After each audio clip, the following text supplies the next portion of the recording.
Okay, let's dive right into this buzzing topic. The gaming world, and specifically the incredibly passionate Resident Evil community, is in an absolute frenzy right now. Oh, completely. Yeah. Well, the recent Capcom Spotlight event just dropped some, well, bombshells, and interest in Resident Evil 9, Requiem, is truly exploding, and for very good reason. Absolutely. Today, we're embarking on a deep dive. We're going to try and cut through the sheer volume of information out there, bring you all the confirmed facts, the most compelling theories, and, the wild community speculation surrounding Resident Evil Mm. Requiem. Our mission is to give you the clearest, most concise, and most insightful picture of what this highly anticipated survival horror title is shaping up to be, direct from the vast array of sources shared with us. What's truly fascinating here, I think, is the immediate and just overwhelming impact of this announcement. Yeah. This isn't just about another game hitting the market. It's genuinely like a cultural phenomenon within the gaming world itself. Right. Consider this. The game has already surpassed an astonishing 1 million wish lists. Wow. 1 million already. Already. That's a truly massive indicator of anticipation, even before its full unveiling or, extensive gameplay showcases. That's huge. That kind of pre-release engagement, weeks or even months out, it speaks absolute volumes about the enduring power and the beloved status of this franchise. Definitely. It shows a deeply invested fan base, just ready, hungry for the next chapter. And to help you navigate this massive wave of information, I mean, everything from whispers in obscure forums to official press releases, we've pulled together everything. Hmm. That includes official announcements straight out of Capcom, incredibly granular fan discussions on Reddit where, every pixel of a trailer is dissected with forensic I precision. think the Reddit threads are something else. Right. And those brilliant deep dive analyses from top-tier gaming publications. We'll also be looking at insights into how the broader online community is dissecting every single detail. It's impressive, the level of detail they go into. So, get ready for some surprising facts and maybe some genuine aha moments, because there's a lot more to Resident Evil Requiem than initially meets the eye. Aha. The pulse of the community. Decoding the hype around RE9. The energy around this reveal has been nothing short of immense, and honestly, it's truly fascinating just to observe how the gaming community reacts to news of this magnitude. Mm-hmm. When you look at how players are engaging with this news, what immediately stands out to you? What does their reaction tell us about their expectations for RE9?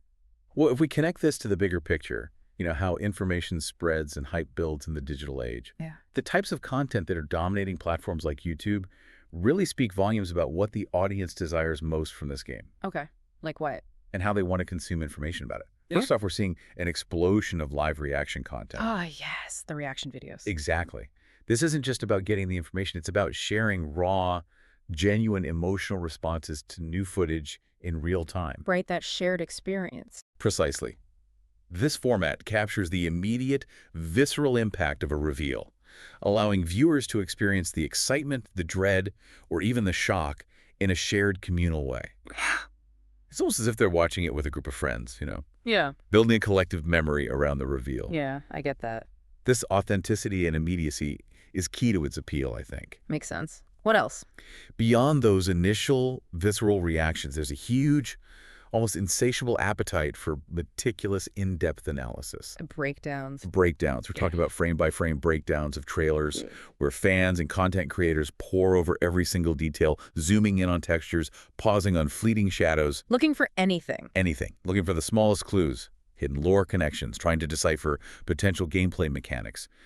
This shows a community that is not just excited, but genuinely hungry for a deeper understanding. Understanding of the game's narrative, its ties to existing lore, and how it might evolve the series' formula. They're looking for those hidden secrets that might confirm or deny their long-held theories. They're like digital detectives, really. Hunting for clues. Exactly. Yeah. In search of the next big reveal. Okay, reactions, analysis.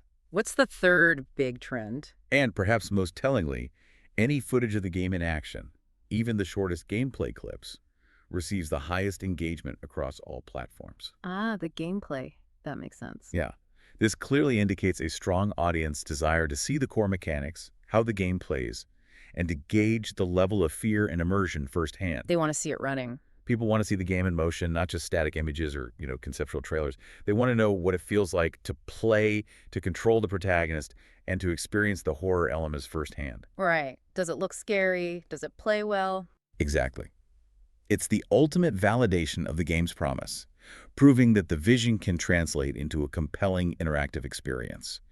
This is where the rubber meets the road for many fans, confirming if the game will truly deliver on its terrifying potential. It's incredible to see how the community essentially becomes a de facto marketing arm, isn't it? Oh, absolutely. With all that content being created and consumed, it makes me wonder, how are these content creators making sure their insights, their analyses, their theories actually reach the most curious and dedicated fans out there? It's such a crowded digital space. That's a critical question. And the answer is they're incredibly strategic. To maximize reach and ensure discoverability, content creators are very careful with their video titles, crafting them to align perfectly with top user searches. SEO for RE9. Basically, yeah. Yeah. These titles fall into distinct, highly effective categories. You have the definitive titles, like everything we know about RE9. This summer. Right, which promise comprehensive, all-encompassing information. These are for viewers who want a one-stop shop for everything revealed so far, serving as a reliable summary. Gotcha. And there are questioning titles, like, is Leon really gone? Ooh, tapping into the big mysteries. Exactly. They're specifically designed to tap into major community mysteries and ongoing debates. These titles leverage the inherent curiosity and speculation within the fan base, directly addressing their most pressing questions and drawing them into the discussion. Smart. And the third type. Finally, you have the emotional titles. For instance, Insane R9 gameplay reaction. Clickbaity but effective. Well, maybe a little, but they're aimed at capturing the raw, visceral response of viewers, inviting them to share in the excitement, shock, or even fear. These titles are designed for virality, appealing to the shared human experience of reacting to something truly impactful. Makes sense. And keywords. Beyond titles, the strategic use of specific keywords is absolutely crucial for discoverability. Content heavily focuses on core terms like Resident Evil 9 Requiem, Ren 9 gameplay, Ren 9 trailer, Ren 9 leaks, and Ren 9 reaction. The obvious ones. The obvious ones, but you have to hit them.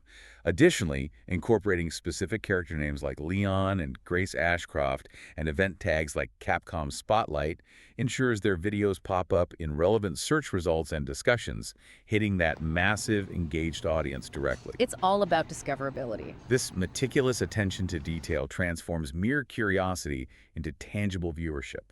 What's truly insightful here for us diving into this material is how this isn't just passive consumption, It's a testament to the audience's role as active co-marketers. That's a great way to put it. They aren't just reacting, they're dissecting, theorizing, generating content that amplifies the game's reach exponentially.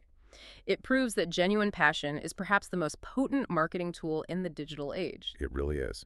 It's a fascinating glimpse into the dynamic interplay between game developers, the media, and the passionate fan base, illustrating how information flows, how excitement is built, and how a community self-organizes and creates this vibrant ecosystem around a highly anticipated product.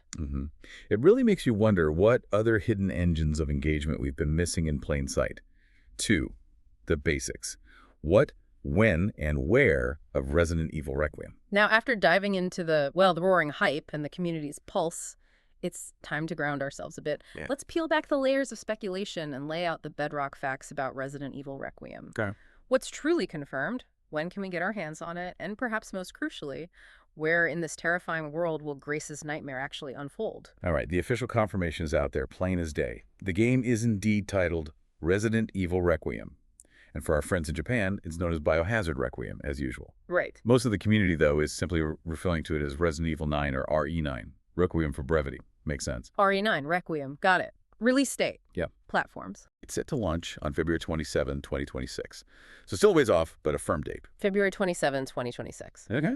And it will be available across current-gen platforms, PS5, Xbox Series XS, and PC. Good. Standard current-gen release. Exactly. This release date also marks a significant milestone, as it's nearly 5 years since the last mainline game in the series, Resident Evil Village. 5 years. Wow, that's a gap. It is. That extensive development window, almost half a decade, suggests Capcom is taking ample time to build on their previous successes, refine their engine, and deliver a truly polished and expansive experience, maybe incorporating lessons learned from Village's reception and, the success of their remakes. Let's hope so. Now, the setting, this is the big one, right? Now, here's where it gets really interesting for the lore enthusiasts and longtime fans. The game takes place in Raccoon City. Yes, Raccoon City. But how wasn't it? Exactly, yes, that Raccoon City. But with a critical twist, it's set 30 years after the devastating disaster. Specifically, the city's destruction by a thermonuclear missile to contain the T-virus outbreak back in 98. 30 years later? Okay, that changes. It really does. This setting immediately establishes a strong connection to the lore of the Outbreak series, which explored the initial outbreak from the perspective of ordinary citizens. Right, Alyssa Ashcroft. Exactly. But this raises an important and chilling question for players. What state is Raccoon City in after 3 decades? Yeah, Is it rebuilt and thriving? Is it a forgotten ruin reclaimed by nature? Or perhaps something even more sinister lurking beneath the surface, festering ruin that never truly healed? Early glimpses and impressions from trailers and leaks suggest a heavily dilapidated, eerie atmosphere, very reminiscent of haunting, decaying urban environments, like, say, the Woodside Apartments in Farmhouse, that kind of environment. The initial key location revealed is the Glenwood Hotel. This is a place of deep personal significance where our protagonist Grace's mother was supposed to be. Okay, so the hotel is Crucial. However, it's noted that this isn't the primary overarching setting for the entire game, but rather a key place visited early on. This implies a broader scope of exploration within the city's community. So we'll see more of Raccoon City than this one. Good. We're so used to seasoned heroes like Chris Redfield or Ian Evil, battle-hardened, armed to the teeth. But this time there's a completely new face at the forefront. Mhm. Tell us about Grace Ashcroft and what her unique background signifies for this game. Our main protagonist is indeed Grace Ashcroft, and her identity is quite significant, I think, to the overall horror experience Capcom seems to be aiming for. How so? She's introduced as an FBI analyst. Now, this choice of protagonist is a deliberate design signal from Capcom. They're moving away from the highly trained, battle-hardened soldiers or, superpowered heroes we've often controlled. Right. Not a STARS member, not BSAA. Exactly. Instead, Grace's background as an analyst points to a clear return to classic survival horror themes, emphasis on vulnerability, intellectual cunning, and a more authentic, grounded sense of fear. So less guns blazing, more hiding and thinking. That seems to be the implication. She's not a combat operative, not a special agent trained in firearms and tactical maneuvers, and that immediately sets a very different tone for the gameplay. It suggests a reliance on brains over brawn, forcing players to truly survive rather than simply fight their way through. Okay, I like the sound of that. More tension. And we also know she is the daughter of Alyssa Ashcroft. The journalist from Resident Evil Outbreak. The very same. The journalist who famously exposed Umbrella's illicit bioorganic weapons, or BOWs, testing. This connection immediately weaves Requiem deeply into the established lore. So Outbreak is canon now. It certainly seems like it's being integrated into the main series in a very significant personal way for our protagonist. It brings that long-standing spin-off series into the main narrative. It's always exciting to see who is steering the ship for these major franchise installments, especially when a series seems to be undergoing a bit of a creative shift. Definitely. Who are the creative minds behind this new, ambitious chapter, and what do their past works suggest about RE9's direction? Okay, so the project is being led by director Koichi Nakanishi. He's widely known for his successful work on Resident Evil 7, Biohazard. Ah, RE7. That makes a lot of sense given the focus on horror. Exactly. That game was a massive success in revitalizing the series' horror roots, shifting to first person, emphasizing that more grounded psychological terror within the Baker house. Yeah, RE7 was terrifying. Nakanishi is joined by producer Jun Takuchi, who also has a long and storied history with the franchise. This combination promises, hopefully, a compelling balance between traditional, intense horror elements and modern innovations in gameplay and presentation, possibly leaning heavily into the claustrophobic dread and intimate horror that RE7 delivered so effectively. Nakanishi and Takuchi. Okay, that's a strong team. What about the tech? The game is utilizing Capcom's proprietary RE engine. Of course, it looks amazing. Really does. It has consistently delivered the chilling atmosphere and intricate details we saw in RE7's Farmhouse, RE2 Remake Streets, Village's Castle.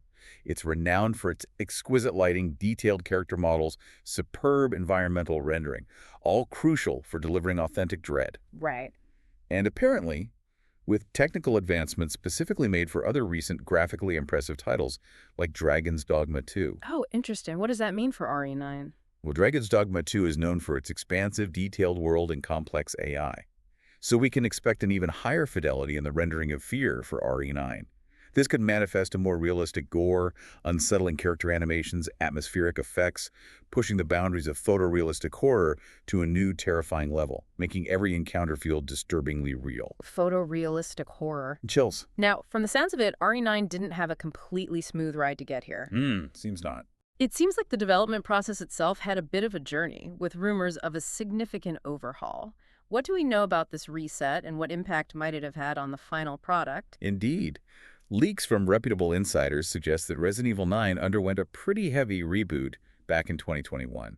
2021, the same year Village came out. Exactly, which is interesting timing. This came after initial rumors that development had started much earlier, possibly way back in 2017, following RE7's initial strong sales, though RE7 later became a massive bestseller, a real slow burn success. Okay, so what was the original concept they rebooted?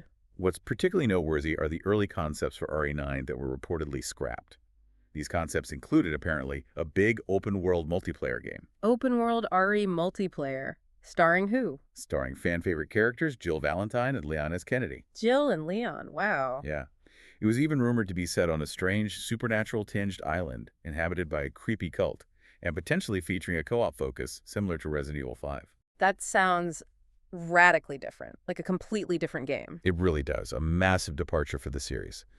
The decision to reboot suggests that, while ambitious, these earlier open-world and multiplayer ideas may not have aligned with Capcom's long-term vision for the main series. Or maybe it just didn't work for horror. Or perhaps presented significant technical or design challenges in delivering a focused horror experience.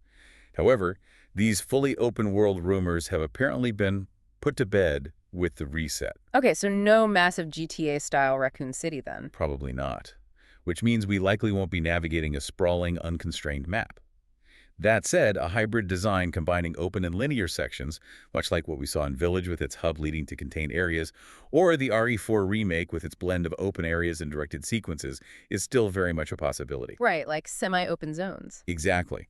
This hybrid approach allows for both expansive exploration, giving a sense of scale and uncovering secrets, while still enabling those classic claustrophobic, tightly controlled horror segments that Resident Evil is known for. Best of both worlds, maybe. It's a way to evolve without losing the core DNA of the series. That seems to be the goal. 3. The characters. Familiar faces and fresh blood. Now, delving deeper into Grace Ashcroft. We know she's the protagonist, FBI analyst, not a soldier. That seems absolutely central to the horror experience. My immediate thought is, how is she going to survive in Raccoon City 30 years later, presumably still infested? Right. What does this choice of a vulnerable protagonist truly signal about Capcom's vision for the gameplay? Are we talking pure evasion, or is there a surprising twist here? That's precisely the central question, isn't it? And it's a deliberate design choice, it feels like. Grace's gameplay is clearly expected to emphasize vulnerability, cunning, and the ability to run from threats rather than confronting them head-on in sustained combat. Makes sense for an analyst. Yeah. While she's an FBI agent, her specific role as an analyst suggests she won't be heavily armed or trained for direct frontline combat, unlike, say, a special agent or a BSAA operative like Chris Redfield. So, smarts over strength. It seems that way. She's likely to rely heavily on environmental interaction, manipulating her surroundings to create advantages, meticulously piecing together clues to progress through complex puzzles, and, critically, managing her limited resources. Scarce ammo, healing items, classic RE. Exactly. Very scarce, presumably. This is a very deliberate design choice, aiming to enhance the core survival horror aspect of the game, forcing players to think strategically, conserve, and truly feel the pervasive dread of being outmatched and vulnerable. Brings back memories of the original games, counting bullets. It really harks back to that classic Resident Evil experience where every bullet and every health item genuinely mattered, turning combat into a desperate gamble rather than just, routine. Okay, and the Ashcroft name. How deep does that connection go? The shared surname with Alyssa Ashcroft from Resident Evil Outbreak is more than just a passing nod. It's a major clue, strongly suggesting that Capcom is formally integrating Outbreak lore into the main series narrative in a very meaningful way. So Grace is definitely Alyssa's daughter. It seems almost certain. Grace's journey will directly delve into her mother's mysterious death at the Wrenwood Hotel, adding a deeply personal and traumatic layer to the narrative. Ah, so it's personal for Grace, not just a mission. Exactly. It's not just a job. It's a quest for understanding a painful past and perhaps uncovering a horrifying truth about her own family's connection to Umbrella or whatever happened there. That adds stakes. It really does. There's even one chilling community theory, take this with a grain of salt, obviously, that speculates that the monstrous chained figure seen in some leaked images could very well be Alyssa herself, mutated after decades. Oh God, no. Her own mother. Or even, more disturbingly, Grace after being experimented on. Maybe tying into a potential dual protagonist storyline where her vulnerability is put to the ultimate test. Wow, okay, that's dark. But it would amplify the horror immensely. Absolutely. That personal stake is huge. All right, let's address the elephant in the room. The biggest question on virtually everyone's mind, perhaps the question since the announcement. Leon S. Kennedy. We've seen him in so many different lights. Rookie cop, secret agent. Is he really gone from the main stage for good? Or will we see him at all in Requiem? Okay, so Capcom has indeed confirmed that Leon is not the main protagonist for Resident Evil Requiem. Confirmed not the main protagonist. Right. This decision was reportedly made specifically to heighten the horror.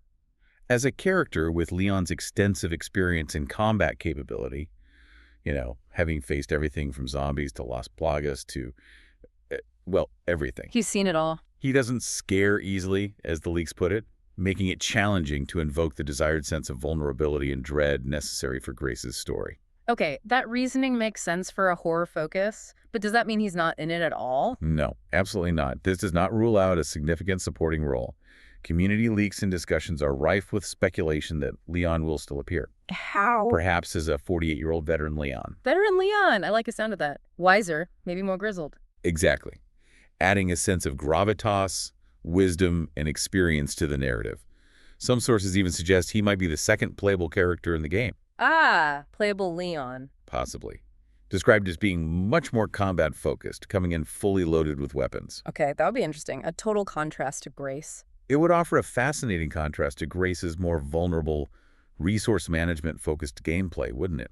Allowing players to experience both sides of the Resident Evil coin. Pure survival horror and more action-oriented combat. So the send-off theory, what's that about? Many fans are clinging to this compelling send-off theory for Leon, believing that this game, with its setting 30 years after the Raccoon City disaster, could serve as a powerful conclusion or send-off for his storyline. Closure for Leon in Raccoon City. Exactly.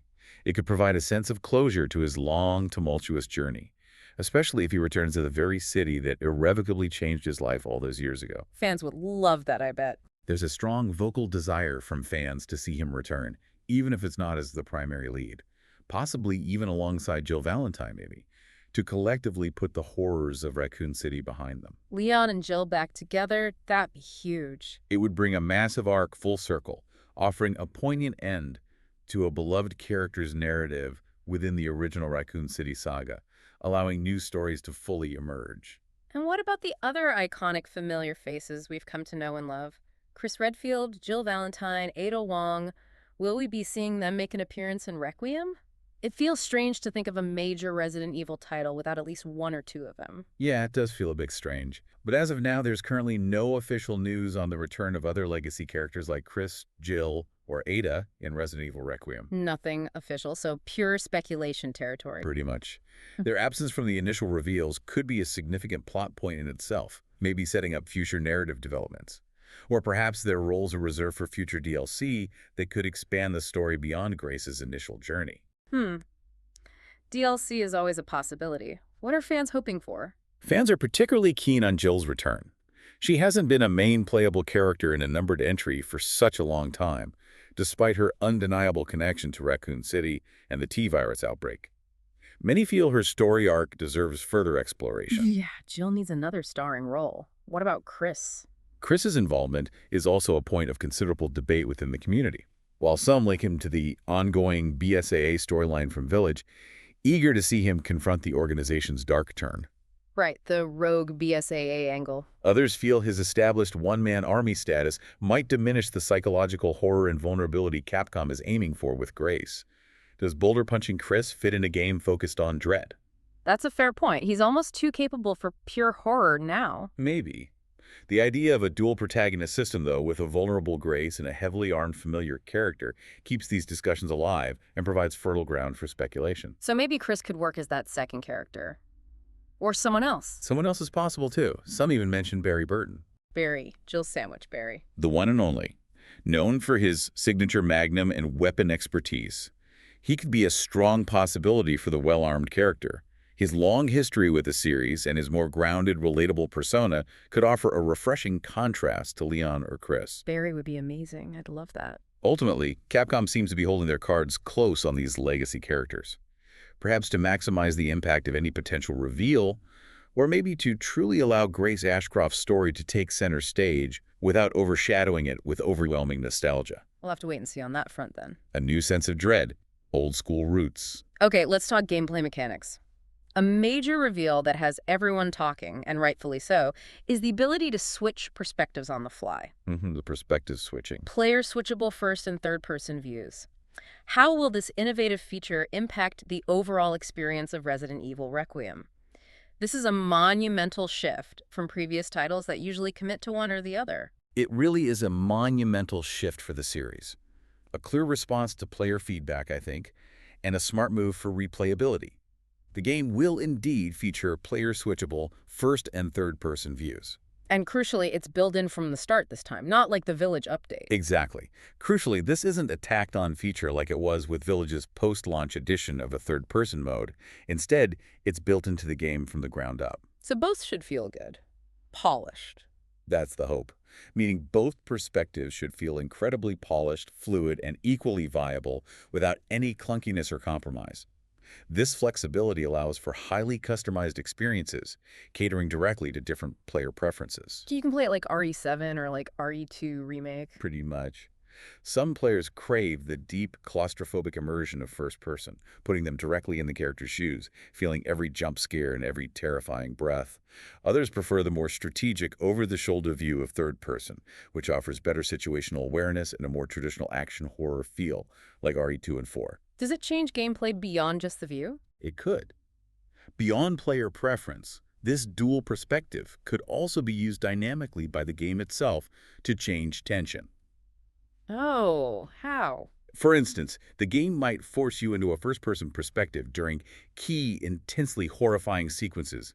Imagine being trapped in a narrow vent or encountering a grotesque creature in a pitch-black room to maximize dread and immersion. Really put you directly into Grace's vulnerable shoes. Okay, forced perspective for scares. I like that. Conversely, a third-person view might be used for wider exploration or more action-heavy encounters, providing clarity.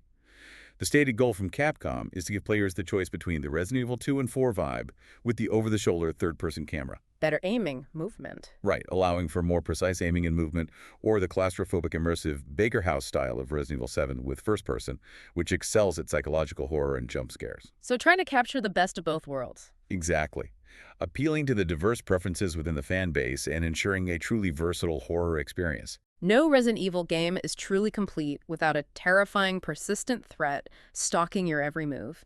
Those relentless, iconic stalker enemies. Mr. X, Nemesis, Lady D. They keep you on edge, force that constant state of paranoia.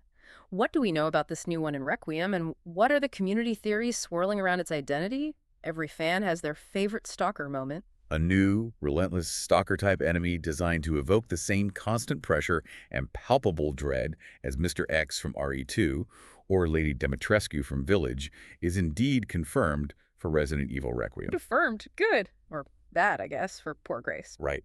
The community is incredibly eager to see its unique mechanics. Will it stalk, smash through walls, mutate, and how it will disrupt gameplay, forcing players into constant evasion, strategic thinking, and careful route planning. So who or what could it be? Theories. Theories abound regarding its true identity, and they range from the familiar to the deeply unsettling. Some believe it could be Lisa Trevor. Lisa Trevor. From the first game's remake. Still around after all this time. Well, the theory cites the sound of chains and a shriek heard in the trailer that's apparently eerily similar to her sounds in previous games. Plus, her immortal nature would allow for extreme mutation over decades. The very idea of her returning, even more monstrous after 30 years. It's terrifying. Yikes. Okay, what else? A more unsettling theory, directly tying into Grace's personal story in the Ashcroft lineage, suggests it could be a zombified Alyssa Ashcroft, Grace's mother. Oh, come on. That's horrible. Mutated into a horrific form, a truly personal nightmare for the protagonist. Or even, as mentioned before, maybe Grace herself, if the dual protagonist theory holds and she undergoes some terrifying transformation, forcing the other character to confront her. Man, Capcom does love tragic family horror. They certainly do. The visual of a dreadful statue or an evil and intimidating horse glimpsed in a hallway shot from the trailer also caused much discussion. Fans trying to decipher if these were literal threats, maybe a new type of creature, or purely symbolic horrors. A creepy horse statue. Weird. Any other candidates? Another compelling possibility suggests it is a suspender from the Outbreak series. A spider-like creature that could ambush players from above that would fit the Raccoon City setting perfectly. Suspenders. I vaguely remember those. Creepy. This constant, unkillable threat is a classic Resident Evil trope, right? Designed to maintain tension and resource drain. And it seems Requiem is leaning into it heavily to amplify the horror and keep players perpetually on edge. After some entries that leaned heavily into action, it truly sounds like Requiem is making a deliberate effort to go back to the franchise's survival horror roots, emphasizing that vulnerability we discussed with Grace. Absolutely. What does that mean for core mechanics like puzzles, inventory, and even saving your game? Capcom is clearly emphasizing traditional survival horror staples, a welcome return for many longtime fans who yearn for that slower, more deliberate pace of classic Resident Evil. So, complex puzzles again, not just finding keys. Players should expect challenging environmental puzzles that require exploration, observation, and critical thinking to solve, rather than simple button prompts. Strategic backtracking through interconnected environments will likely be essential to unlock new areas, find crucial items, or escape persistent threats, creating a sense of a truly realized, dangerous space. And resource management. Absolutely paramount. This is implicitly demanded by Grace's limited combat capabilities. Every bullet, every healing herb, every scarce resource will genuinely count, forcing players to make difficult decisions about when to fight, when to flee, when to use precious items. Like the good old days. What about saving? Any crazy theories there? There's even a fervent wish from some fans for the return of ink ribbons. Ink ribbons. Really? People want those back. Some do. Finite save items that force players to be more cautious about when and where they save their progress. That old-school mechanic significantly ratchets up the tension and adds genuine consequence to decisions, making every step forward feel like a gamble. Wow. I don't know if I'm ready for ink ribbons again, but I respect the hardcore fans. Now, what about the open world rumors? You said they were put to bed, but... Right, while a fully open-world design was reportedly scrapped during the game's development reset, rumors persist about open-world elements. Elements. Like hubs. Possibly. This could be a double-edged sword for some players. It might offer exciting new avenues for horror and exploration, allowing for a broader sense of scale, but it could also potentially dilute the classic claustrophobic feel that defines traditional Resident Evil by making spaces feel less confined. Yeah, finding that balance is tricky. But a hybrid approach, much like what we saw in Resident Evil Village or the RE4 remake, could effectively balance expanded exploration with more confined linear horror segments. So maybe like exploring districts of Raccoon City. Think of it as exploring a small town with places to explore, rather than a massive, sprawling GPA-style map. Something perhaps akin to the unsettling, contained, yet interconnected exploration of the Silent Hill 2 remake. This allows for both freedom of movement and focused bursts of intense, terrifying encounters. Okay, that hybrid approach sounds promising. Now, this idea of having two distinct gameplay styles, vulnerable Grace and maybe heavily armed Leon Gilberry, it's incredibly intriguing. How might this play out in Resident Evil Requiem, and what kind of unique experiences could it offer the player? This dual approach, if fully implemented, could mean two very distinct and complementary gameplay experiences within a single title, appealing to a broader spectrum of Resident Evil fans. So, horror segments and action segments. Pretty much. Grace's sections would be focused squarely on classic survival horror, psychological dread, and evasion, forcing players to rely on their wits, observation skills, and extremely limited resources. Her segments would likely involve more puzzle solving, intricate environmental navigation, and hiding from overwhelming threats, truly putting the survival back in survival horror. Dread. And then, in stark contrast, a rumored second playable character, Leon, Jill, Barry, whoever, could offer more action-oriented, combat-focused gameplay, coming in fully loaded with weapons, perhaps capable of taking on larger groups of enemies or facing off against more formidable bosses. That sounds like a way to please everyone, almost. It's an innovative approach, potentially. It aims to please fans of both the series' horror and action elements, providing variety while still catering to the core identity of Resident Evil. It's a clever way to acknowledge the series' evolution. From horror to action horror and back again. It's exactly. From its early, slower-paced horror roots to its more action-packed middle entries, while simultaneously re-emphasizing its foundations in dread and vulnerability.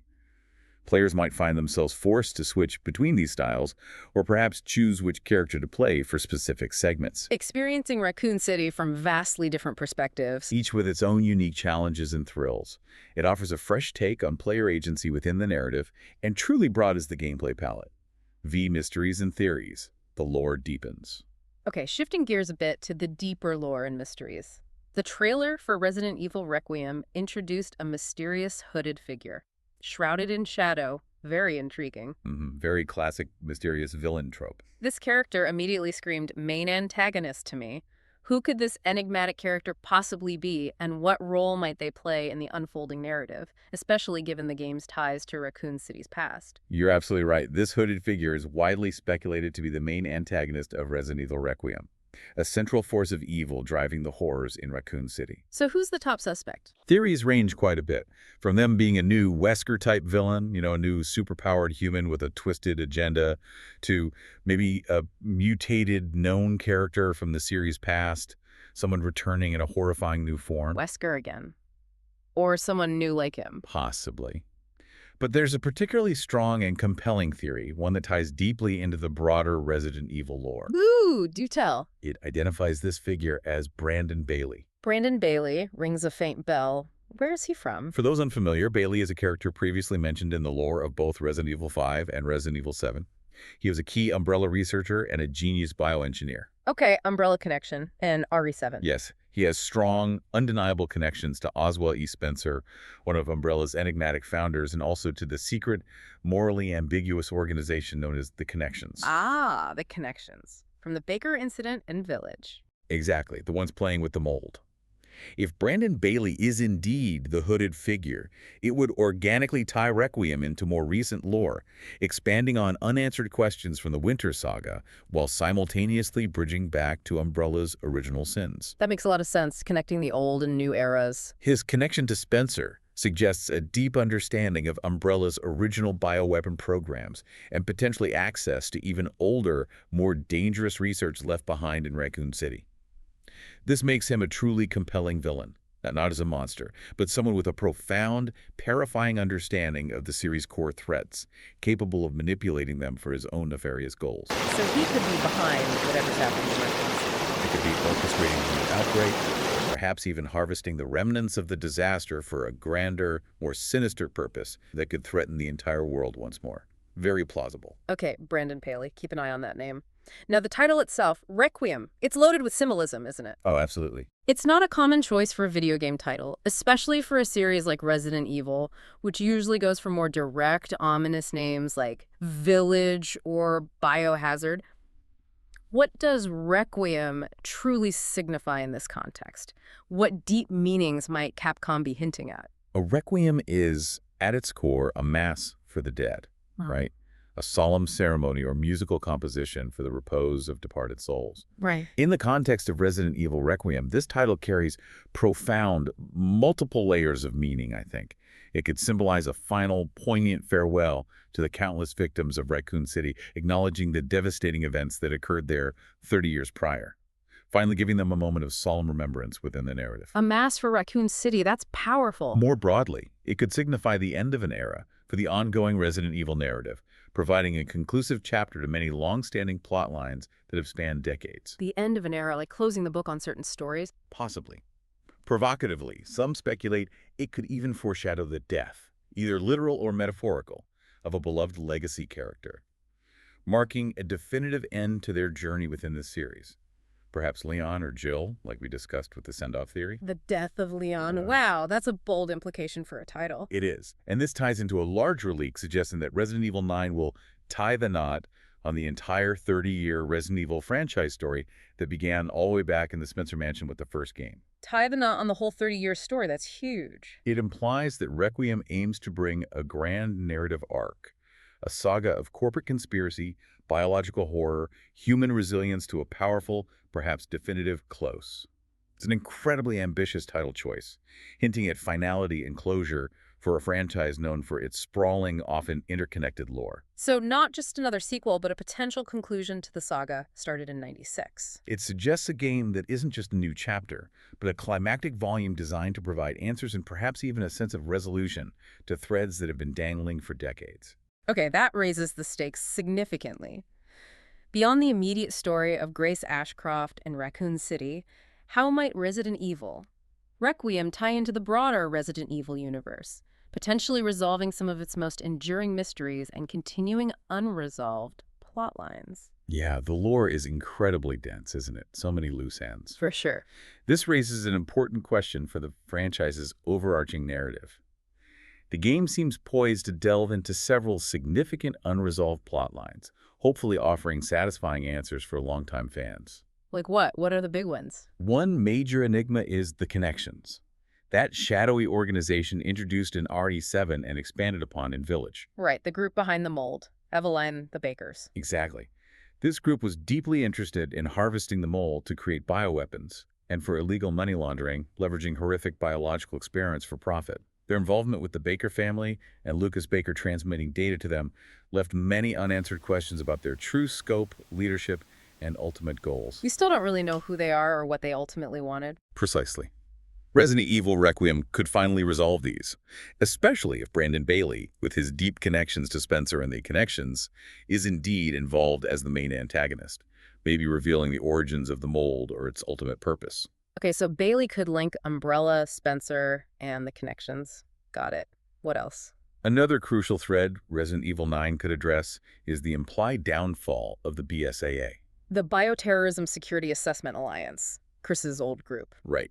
Resident Evil Village's ending heavily suggested that the BSAA, once seen as the premier organization combating bioterrorism, had deployed its own bioweapons. Those soldiers looked suspiciously like tyrants and had become as dangerous as the threats they were fighting, blurring the lines between good and evil. Yeah, that was a shocking reveal. The good guys using BOWs. It indicates a major moral corruption within an organization once considered a beacon of hope.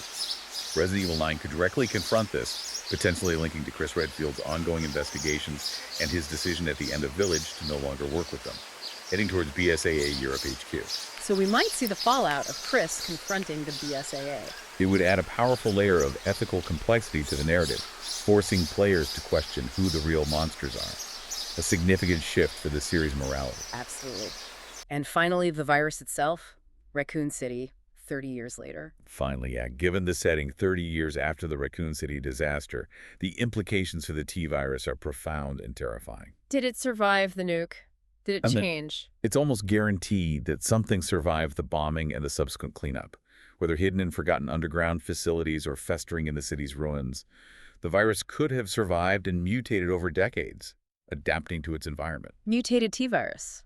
Lovely. The trailer includes shots that strongly suggest T-virus-infected zombies, perhaps appearing through Grace's flashbacks or traumatic visions, indicating a return to classic zombie horror, but maybe with a new, evolved twist. So classic zombies are back? But maybe different. It could offer a fresh take on the franchise's original iconic enemies, showcasing how the threat has persisted, adapted, and perhaps become even more insidious over time, reminding us that some wounds never truly heal. It's the ultimate legacy of Umbrella's evil, still haunting the world decades later. A chilling thought. The past literally refusing to die. Outro. So what does this all mean for you, our listener? Resident Evil. Requiem is shaping up to be an incredibly ambitious and a pivotal chapter for the franchise.